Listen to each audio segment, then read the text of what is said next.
वनताराच्या अधिकाऱ्यांना बोलवलं होतं, त्यांच्याशी मी चर्चा केली।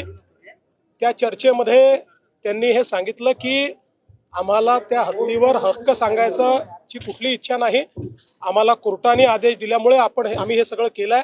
मी त्यांना सांगितलं की मग असं असेल तर तुम्हीही आमच्या सोबत सुप्रीम कोर्टात जॉईन झालं पाहिजे आणि आपण जॉईंटली सुप्रीम कोर्टाला विनंती करू की हा हत्ती म्हणजे माधुरी त्याला तिथेच आपल्या कोल्हापूरमध्ये नानणी मठ जे आहे त्याच्या परिसरामध्ये तिथेच आपण एक रेस्क्यू सेंटर तयार करू। हाय पॉवर कमिटीने ज्या प्रकारचे निर्देश दिले आहेत त्या निर्देशानुरूप सर्व प्रकारच्या सोयी तिथेच करू आणि तिथेच तो हत्ती आपण आणू अशी आम्ही मागणी करतो आणि तुम्ही त्याला समर्थन द्या। त्यांनी त्याला समर्थन देण्याचंही मान्य केलेलं आहे आणि सोबत त्यांनी हे देखील मान्य केलेलं आहे की जर कोर्टाने अशा प्रकारचं काही आदेश आपल्याला दिला, जो कोर्ट देईल असं आम्हाला वाटतंय, तर ते तयार करण्याचीही पूर्ण व्यवस्था, कारण त्यांना त्यातलं एक्सपर्टीज आहे, ते सगळं ते करून द्यायला देखील तयार आहे।